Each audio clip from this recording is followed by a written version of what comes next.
Today I'm going to speak on Shloka 2.47. So Nirbhay Prabhu is recording, right? Thank you. Yes, Prabhuji. Today I'm going to speak on Shloka 47 number of second chapter of Bhagavad Gita, which elucidates the importance of karma and the method of conducting a karma. For this, I have listened to a lecture of Chaitanya Charandas Prabhu and would like to quote from Bhagavad Gita, Shloka number 3, chapter 3, Shloka number 27, chapter 9, and Shloka number 27, chapter 3. At the outset, I would beg you all to bear with and forgive me for the mistakes that I am bound to make with my limited intelligence. In this shloka, Sri Krishna is urging Arjuna to fight when he gets bewildered by moha on seeing his relatives, gurus, and grandfathers, along with much younger children, ready to fight him in the opposite army.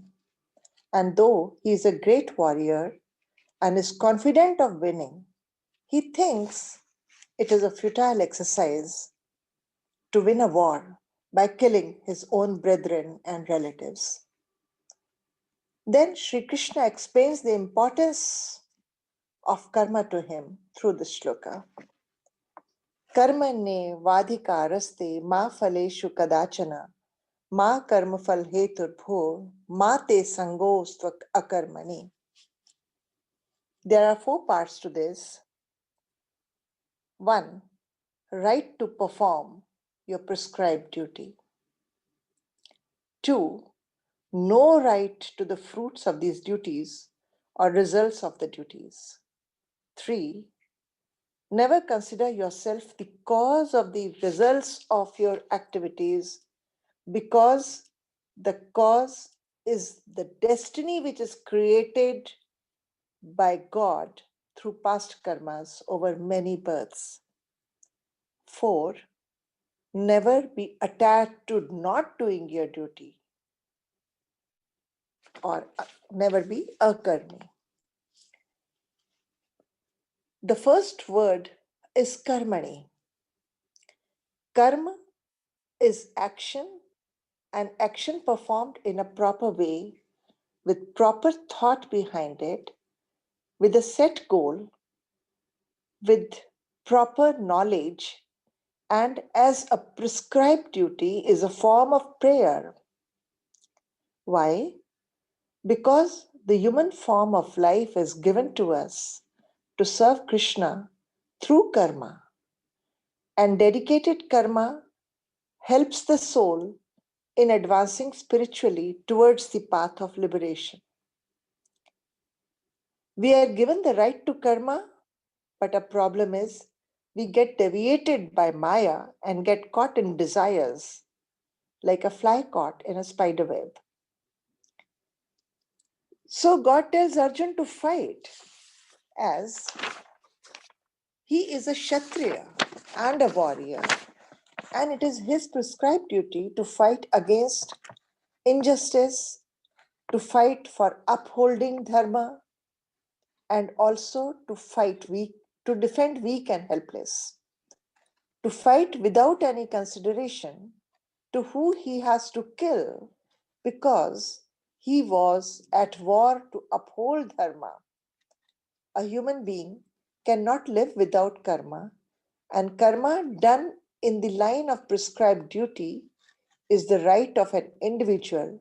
So duty is to be performed as a dedication to God, with no thought for personal fame, privileges, or financial rewards, no matter what that duty is. According to Bhagavad Gita, chapter 5, both sannyasa and karma are means to liberation. But between the two, it recommends karma yoga. And anyone who is a dedicated karma yogi neither hates nor desires and is not attached to the fruits of his karma, and such a person is the eternal sannyasi. In the second part, Lord tells Arjun to do his karma, but without any attachment to results, without any expectation of fruits of his work, because though you have a right to perform duty, it is not your right to get attached to results. Results are in the hands of God, in the supreme will, in his supreme will, and it is up to him to dole out results as he thinks fit. The results which we get, whether small or large, are according to our destiny, our prarabdha or past karmas. We are here as servants of God and to serve God with love and dedication, with total dedication of the fruits to Him, as is our dharma. The results we get may not be according to our present efforts, but that is our destiny which we have acquired through many previous birth cycles. And this is what God tells in the third part, that the do not think of yourself as the cause of the results, because it is your destiny which is giving you results. If the results are less than efforts, accept them with love. If they are much more than efforts, accept them with total humility, not with pride, as they are God's gift to us. So do not be attached to fruits or results, because attachment causes desires. Desires cause greed and lust, and unfulfilled desires lead to anger, propelling one towards adharma, which causes bondage and is an impediment to liberation. Any attachment, positive or negative, is a cause for bondage, as we have read in the story of Bharat Maharaj and Deer. Hence, disinterested obligatory duties done according to one's varna or ashram or profession are means to liberation. So the duties performed by a sannyasi are different than those of a kshatriya or those of a shudra. So whatever the duties, perform them with love and devotion to Lord, with total absorption towards serving the Lord. A spiritualized karma yogi works without any selfish motive, acts according to dharma without being attached to results or personal consequences. By believing in karma and not acting in the line of dharma, it will have no effect. Just like someone believing in healthy way of living but not changing his lifestyle towards healthy living will have no effect. Just believing is not going to have any effect. So karma is a means to purification of mind, to cleansing of the soul. It considers work as dharma and dharma as work. Such a person is a true devotee or a spiritual follower in every moment of his life. Karma yoga is the path to reach moksha through work, without being attached to results, without being manipulated by the amount of the results. In Bhagavad Gita 3.27, God is telling Arjun, Prakritehe kriyamana nigunehi karmani sarvashah ahankar vimudhatma karta hamiti manyate. The spirit soul, bewildered by the influence of false ego, thinks himself the doer of activities that are in actuality carried out by the three modes of material nature. A materialistic person takes credit for doing everything, whereas a devotee knows he is a product of material nature, which works under the supervision of Lord. A materialist gets attached to fruits and falls victim to lust, greed, anger, etc., and does not follow the four regulative principles. But a devotee accepts his destiny as prasadam, but does not leave his karma. He thinks karma is his dharma. In 3.30, God says, Mai sarvani karmani sanyasyathyatma chetasa nirashirnimo bhurva yudhyasva vigata jwaraha. So, hey Arjun, surrender all your work unto me with full knowledge of me, without without desires for any profit, with no claims to proprietorship, and be free from lethargy and get up and fight. Everyone, according to his quality and position, has a particular duty to discharge, and all such duties may be discharged in Krishna consciousness. This will lead one to the path of liberation. In 9.27, God says, Yad karoshi, yadashnasi, yadjuhoshi, dadasi yad tapasyasi kaunteya, tat kurushva mad arpanam. Means, whatever you do, whatever you eat, whatever you offer or give away, and whatever austerities you perform, do that, O son of Kunti, as an offering to me. When work is done as a service to Krishna, to please Krishna, under the guidance of a true spiritual master, while remembering Krishna and chanting Hari Nam, eating prasadam, accepting destiny, and with love and humility, while following the four regulative principles, one becomes a true bhakta and is dear to God. Fourth part is Mate Sangotsava Karmani, Akarmani, meaning do not be attached to a karma. Many people may think that if we do not expect any results, then why do any karma at all? But if they are inactive, that is sinful, because God has bestowed them this human form so that they can better themselves. They can get liberated from the cycles of births and deaths by doing good karmas. So, those who are akarmis are wasting their life. They are falling under the influence of tamoguna, mode of ignorance, and without any will of advancement, they indulge in pap karmas. Because nobody can be akarmi. They have to do something. A totally renounced person is also doing karma. He is doing all the chanting, he's remembering God all the time, that is his karma. So nobody can be a karmi. Everyone has to do a karma according to what his prescribed duty is. Hare Krishna, this is what I've understood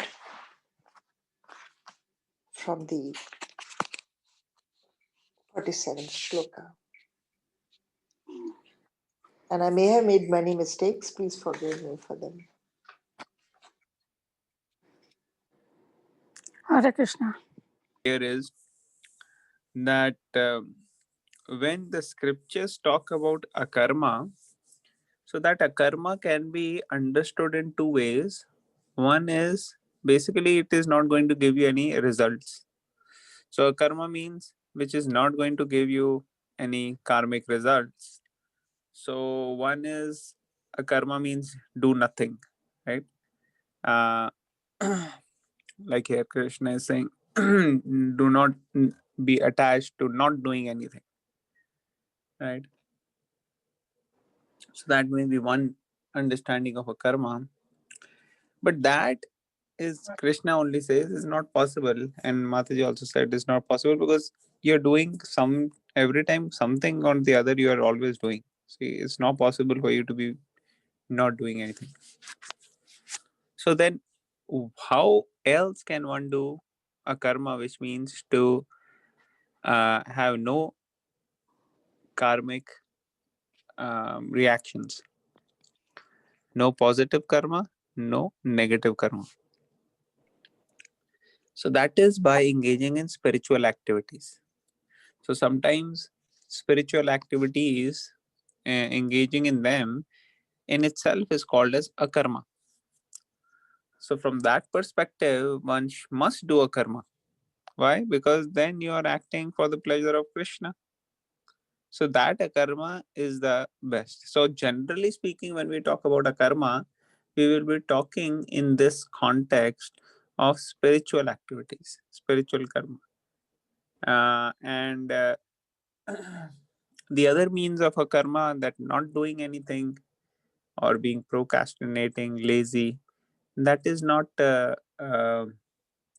something which is obviously encouraged also, and also not the aspect which anybody should conclude from the scriptures. The karma basically means spiritual activities. So karma, akarma, and vikarma. Karma means good activities. You give some charity, you'll get some charity. Charity to the poor, for example, feeding the poor, opening hospitals, planting trees. Those are karma. Vikarma means doing negative karma, accumulating. So torturing others unnecessarily, engaging in in activities which are going to harm or trouble others. So all those different things with karma, even intoxication and stuff, that will also come in in vikarma. So all these are vikarma. So karma, vikarma, and akarma is spiritual karma. So just wanted to clarify the everybody. Thank you again, Nirmala. Sorry, Nilamati. Great. Thank you. So anybody wants to ask any points, question, comments? Otherwise, we'll go to the next. I think Nirmala Mataji. Yeah, I'm here. Yes. So if nobody has any points to share, we'll go to Nirmala Mataji. Nirmala Mataji will share her shloka today.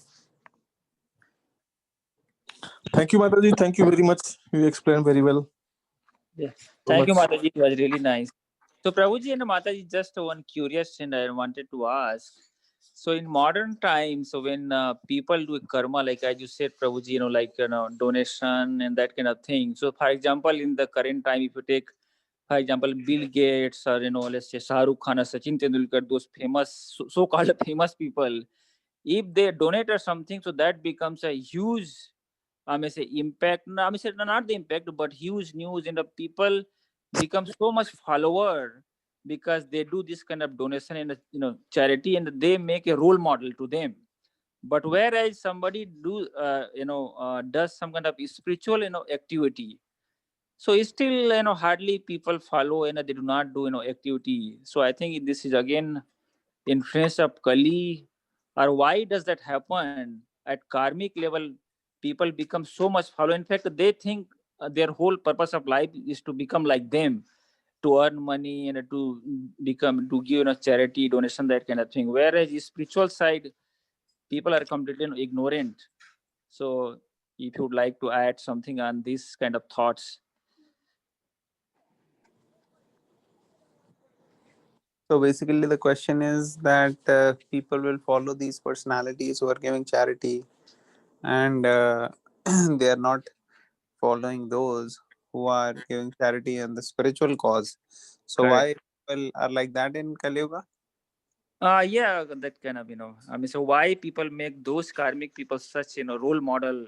And in fact, many people, they think that is the only right way, and the right way to live, right way to use money, or, to, that kind of thing. So, Yes. yeah, so is that because of, influence of Kali, or ignorant, or, why, I mean, so that's not a, right way, because now we know what a karma and the highest level of karma, basically, that is a karma, is spiritual activity. Yeah. So now we know because we are in touch with devotees and we came, but Before coming to ISKCON, how many of us knew? Yeah, in fact, I mean, I did not know personally, Prabhuji, and in fact, I used to think probably that way too. I mean, those are the ones.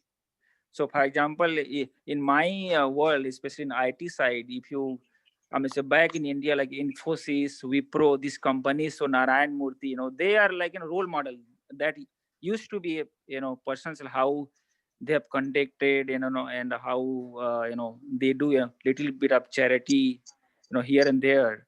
Then you think that this is the only right way, and indirectly or directly, you think them as role model. Yes. So that's the problem, of Kali Yuga.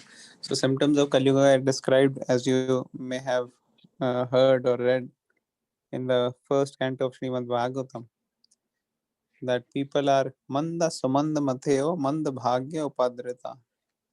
That people are not very intelligent in Kali Yuga. Uh, and excuse me.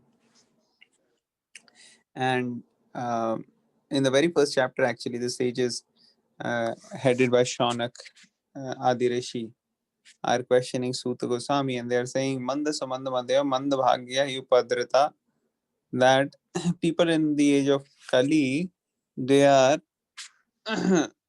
manda means lazy, and sumanda, very lazy. Manda bhagya means their destiny is also very bad. Bhagya is not very good. They're always disturbed. Their quarrels are quarrelsome, because age of Kali is quarreling. So they're not very intelligent. That's why it is said Kalo Shudra Sambhava. In Kali Yuga, everyone is Shudra only, more or less. So Shudra means not very evolved. Intelligence is not very advanced to discriminate what is really uh, in my true benefit. So therefore, it is very obvious that people in Kali Yuga, majority of the people are not heading in the right direction. What to say of Kali Yuga? In other ages also, we see pure devotional service so rare. Manushyanam sahasreshu kasyat tapi siddhe yatatam api siddhanam kasyan mam veti tattvadah. That out of many sahasreshu, some one person may be inclined, and many such people who are on the path of spiritual perfection, one may get actually the goal of spiritual realization or spiritual perfection. And even in many such people, one uh, uh, person out of many thousand may know Krishna in reality, in Tattvata. So it is not very surprising. In fact, what else can we expect, right? After staying for a few months or a few years in association with devotees, we kind of see all the other people that, okay, this is kind of expected. If somebody is materialist, they are doing these things, so it's kind of expected. But if somebody shows attraction towards spiritual life, if somebody is actually coming and buying books, they're asking you questions, they are reciprocating with your uh, steps which you have taken, so then you'll be surprised that how come this person is interested. So that is how we see that if somebody is not interested, that's kind of expected. What to do. Most people who are born in Kali Yuga are like that only. But if somebody is interested, then that is uh, surprising. However, a devotee keeps trying and endeavoring to give Krishna consciousness to others. That way, we are always engaged in the service of Krishna, and other people may get benefit. Even if somebody is looking like a good candidate or somebody is looking like a bad candidate, either way, we have to give. And how we have to give? We have to pray to Krishna, not like a one formula fits everybody. Everyone may be a little different. And when we pray to Krishna for the other person, then that empowers Krishna. That empowers us to connect them to Krishna. So that is very important that we pray. So those are my thoughts. Other devotees can share their thoughts as well.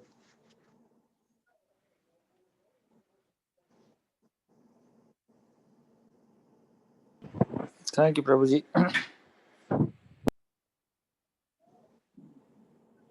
Thank you. Okay. So who will share next? Nirmala Mataji, yes. Please go ahead, Mataji. Okay, I'm going to talk about chapter 12, verses 20. Now, the reason I picked chapter 12 because it's a devotional chapter, devotional service chapter. The chapter in Bhagavad Gita, chapter 1 to 6, are Karma Yogi, where Krishna is telling Kshatriya to do the karma and protect the dharma. In the last chapters are the Gnana Yoga chapters. So the chapter 12 is kind of devotional service chapter, is kind of sandwich in between Karma Yoga and Dharma Yoga. But then chapter 12, devotional service bhakti, is also connected with the rest of the chapter, which is Gnana Yoga. Now, I picked chapter 2, verses 20. Now,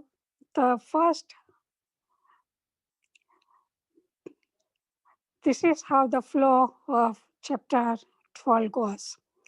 1 to 7 verses is the worship, personal worship versus the impersonal worship. Verses 8 to 12 is the progressing stage of bhakti and devotional services. And 13 to 20 is the quality of that enter to Krishna. Devotee love Krishna and Krishna love devotee. So this is how I kind of broke down.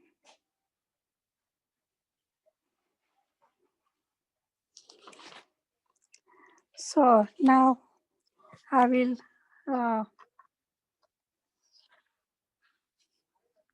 read the shloka.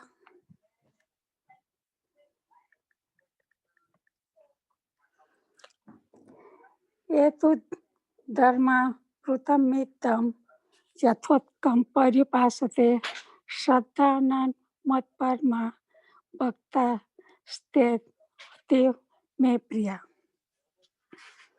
And the translation is, those who follow the imperishable path of devotional service and who completely engage themselves with faith, making me the supreme goal, are very, very dear to me.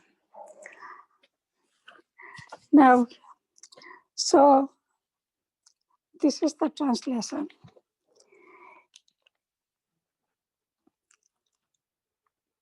Now, give me a second, I have to drink water.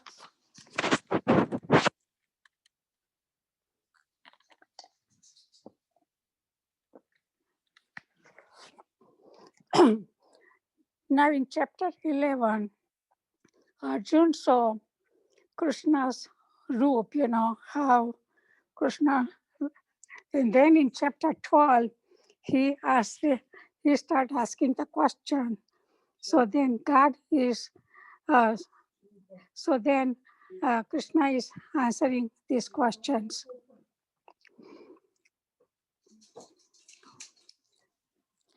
Now,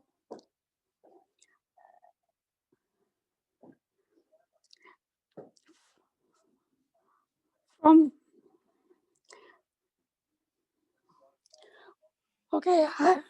I'm kind of having trouble thinking.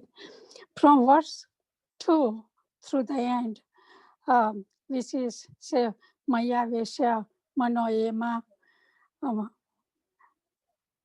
Mukta Yukta through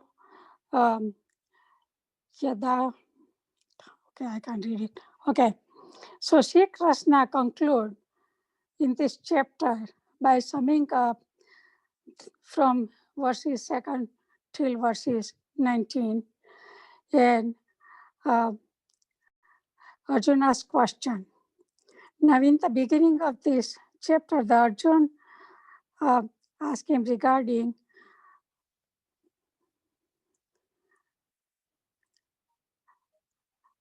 who to consider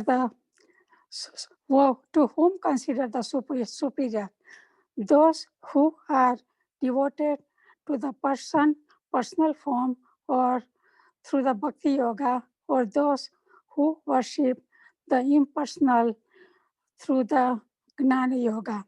So Sri Krishna responded in the second verse that he considered them to be the highest yogi who steadfastly engaged in development upon his personal form. He then also continued by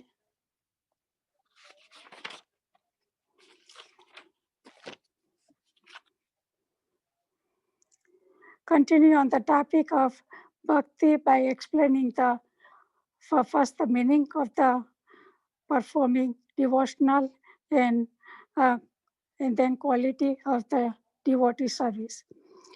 He now ends with affirmation that the supreme path of the spirituality is bhakti. Those who can see the Supreme Lord as their goal and cultivate their devotion with those with faith, and those devotees are dear to him. Now,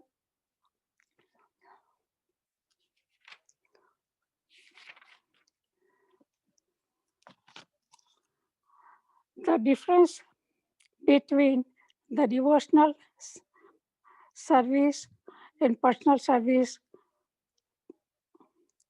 of God in personal service is temporary. It is not recommended because the personal devotion service is personal devotional service is manifested, is unchanging, and it is eternal, and it's a long process. So Krishna is telling him to fix his mind on him, and he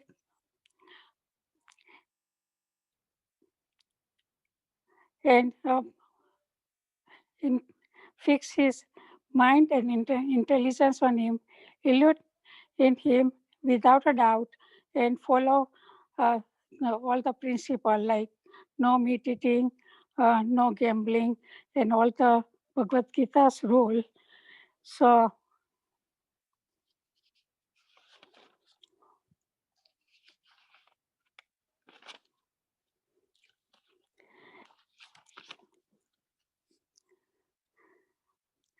now the good example of bhakti is Prahalad Maharaja, and we saw that in Bhagavatam, Sri Bhagavatam, that how Prahalad Maharaja was saved by Sri Krishna, by the God, and then he also by bhakti, he also made his father spiritually go ahead to the moksha. Now, since tomorrow is tomorrow is also like Gitanjali, and tomorrow is also the Moksha Ekadashi. So this is kind of really important that, we keep like Prahlad Maharaj, who was saved by the blessing of Nrsimha, and he also prayed for his uh, father, who was very cruel, to give him, the moksha, to free him. So, so the devotional service is the only associated path for the self-realization and for to unite with the Supreme Personality of God ahead. And tomorrow is a Moksha Ekadashi. And the, there was like a story that one king had a dream that his ancestors are in the hell, so are in Naraka, and then he did a little bit tapasya, and he went, and then he was able to help his own ancestor to be mukta from the hell, and they went to moksha. Hare Krishna. Sorry, I don't have very long explanation. I did my best. Thank you.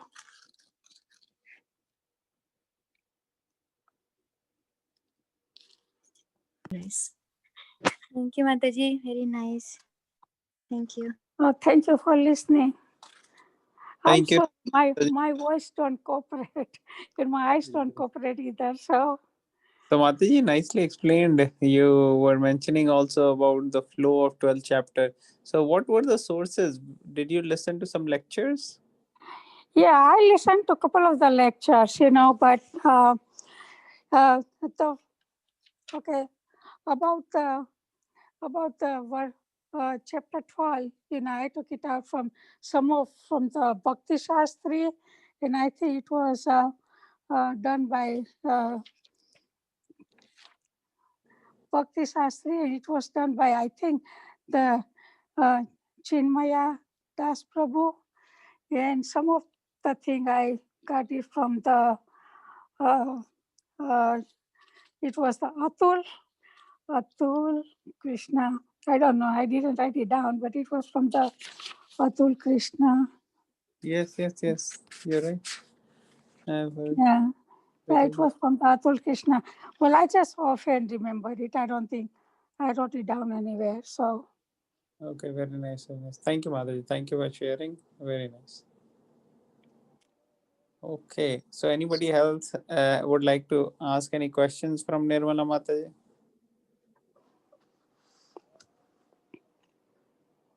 Okay, anybody else has any other questions off topic?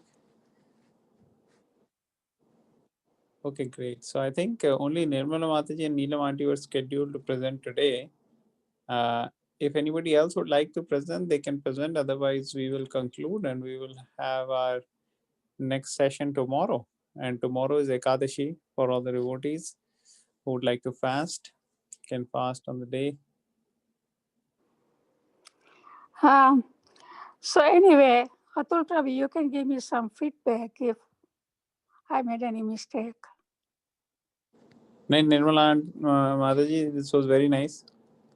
You were speaking from what you have heard. Like this was very appropriate. Sometimes people just talk from whatever they comes to the mind. That is not very helpful because our mind keeps speculating. But when we read, listen to lectures, then we speak what is the right thing. So thank you for doing that. That's very helpful.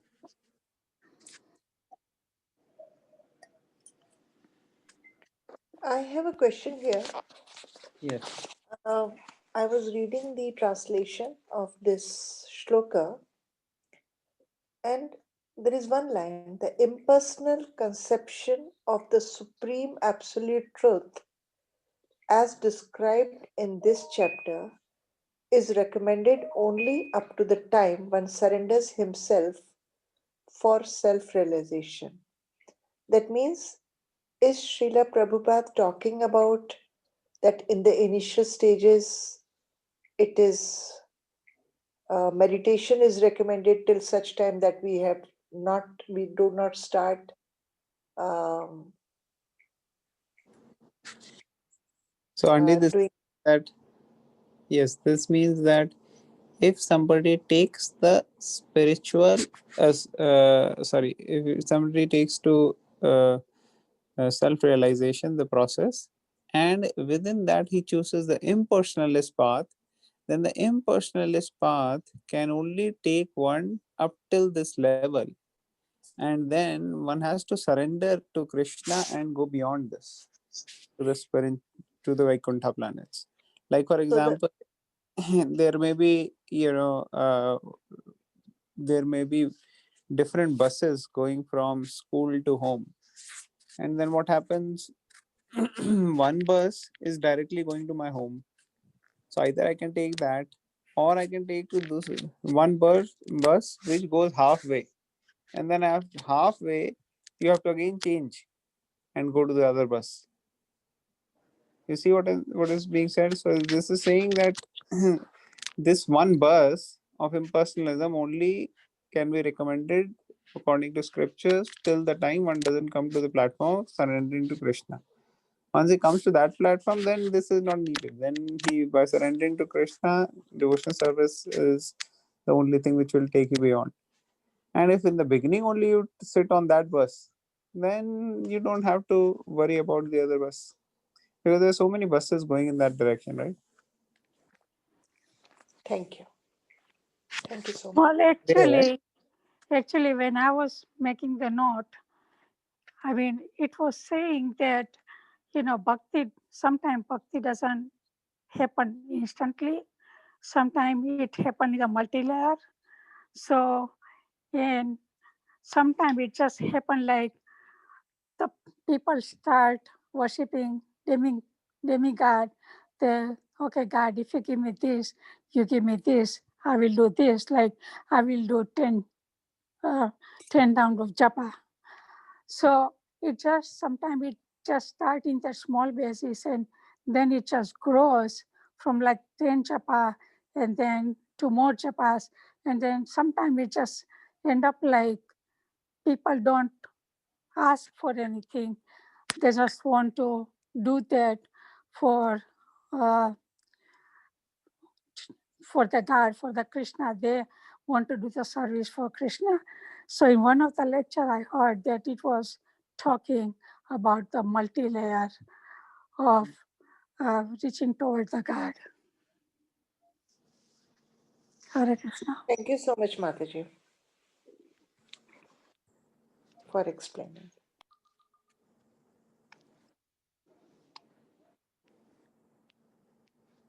Thank you to all the